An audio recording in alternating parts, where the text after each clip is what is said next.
साथियों, मेवात आखिर पिछड़ा क्यों? मैं समय सिंह, पुत्र लेट श्री भगवाना, पुत्र श्री पतराम, निवासी सलम्बा, जिला नूंह का बासिंदा, आपसे एक बहुत ख़ास जानकारी में रूबरू कर रहा हूं कि मेवात आखिर पिछड़ा क्यों।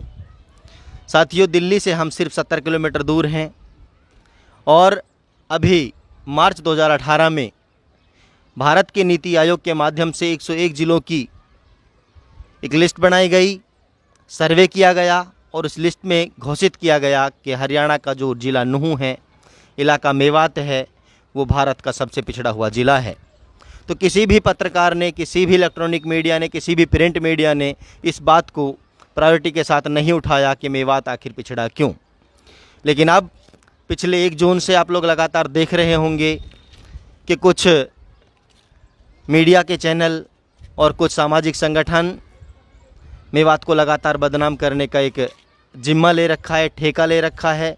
वो हमारे आपसी भाईचारे को बिगाड़ने का एक प्रोपेगेंडा चला रहे हैं। मैं बड़ी जिम्मेदारी के साथ, क्योंकि भारत का एक जिम्मेदार नागरिक हूँ, उन लोगों को ये बता देना चाहता हूँ, सारे देशवासियों को ये बता देना चाहता हूँ कि मेवात का जो भाईचारा है वो भारत के जम्मू कश्मीर से कन्याकुमारी तक और कन्याकुमारी से बंगाल की खाड़ी तक देखने को नहीं मिलेगा। मैं कुछ ऐसे ठोस तथ्य आपके सामने प्रस्तुत करना चाहता हूं साथियों कि नूंह जो ज़िला मुख्यालय है उससे महज 5 किलोमीटर दूर एक गांव है चंदेनी। बहुत पढ़ा लिखा गांव है, सरकारी नौकर ज़्यादा हैं। उस गांव में हिंदुओं के सिर्फ 8-10 घर बसते हैं और लगभग 1000-1200 गाँव की जो घर की बस्ती है वो मुस्लिम आबादी है, मेव कम्युनिटी के लोग रहते हैं। तो 2009 में वहाँ के लोगों ने मन बनाया कि हम भी सरपंची का इलेक्शन लड़ेंगे। तो दोस्तों, बिना रिजर्व कैटेगरी के कोई 80 का आदमी इलेक्शन नहीं लड़ सकता था, लेकिन उन मुस्लिम भाइयों के प्यार और सौहार्द और भाईचारे की बदौलत उन लोगों ने जनरल की सीट से इलेक्शन फाइट किया और वो पूरे 5 साल सरपंची किए। ऐसा एक भी उदाहरण अगर ये मीडिया वाले भारत के किसी भी कोने से हमें लाकर दिखा दें तो हम ये जो बात कह रहे हैं उन बातों को कहना बंद कर देंगे। मैं खुद जो समय सिंह आपसे बात कर रहा हूँ, अभी जो 2016 में जनवरी में इलेक्शन हुआ था हरियाणा में, मेरा भी मन था कि मैं इलेक्शन फ़ाइट करूं। तो मेरा जो गांव है सलम्बा, वो लगभग 1000-1100 घर की बस्ती है, सारी ही मुसलमानों की बस्ती है। वहाँ पे जो हिंदू कम्युनिटी के घर हैं वो SC और OBC को मिलाकर लगभग टोटल 30 घर हैं या 40 घर हैं और बाकी लगभग 1150 घर मुसलमानों के हैं।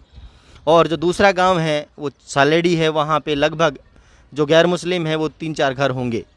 यानी कि टोटल जो वोटों परसेंटेज की बात है तो वो गैर मुस्लिमों की यानी हिंदुओं की होगी 3%, 4% और मुसलमानों की है 97%। तो 97% वोटों में से अगर कोई गैर मुस्लिम साथी इलेक्शन लड़ना चाहे तो वोट मेरे हिसाब से, अगर कम्युनिटी के हिसाब से देखा जाए तो नहीं जीत सकता। लेकिन दोस्तों, दोनों गांवों ने बाकायदा मुझे बड़े प्यार और इज्जत के साथ इलेक्ट किया। इलेक्शन में अपने ही मुसलमान भाइयों को हराया और 1098 वोट से मुझे जिताया। इससे बड़े प्यार और सौहार्द की बात शायद भारत के किसी दूसरे कोने में मिले। लेकिन उससे भी जो बड़ी बात अभी जो चलाई जा रही है कि मेवात से हिंदुओं का पलायन, मेरे भी कुछ रिश्तेदार हैं, मेरे भी गांव के लोग हैं जो शहरों में चले गए हैं। वो सिर्फ इस पिछड़ेपन के बदौलत गए हैं, अपने विकास के लिए गए हैं, ना कि किसी के भगाए भगे हैं। लेकिन मीडिया के माध्यम से ऐसे प्रोपेगेंडे किए जाने कि हिंदुओं का पलायन किया जा रहा है, भगाया जा रहा है, उनको प्रताड़ित किया जा रहा है, धर्म परिवर्तित करने के लिए दबाव दिया जा रहा है, इन बातों को मैं सिरे से खारिज करता हूँ। पूरे देश के लोगों को मेरा आह्वान है, चैलेंज है और स्वागत है उनका कि वो आएँ, एक बार मेवात में 10-5 दिन हमारे साथ रहकर भ्रमण करें।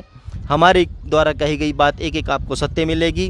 प्रोपेगेंडे जो लोग मेवात को बदनाम करने के लिए कर रहे हैं, मेरी आप लोगों से दरखास्त है सारे देशवासियों से कि भाईचारे को तोड़ने ना दिया जाए। आज भी इस मुल्क में सिर्फ मेवात एक ऐसा क्षेत्र है जहाँ पे भाईचारे की एक मिसाल है।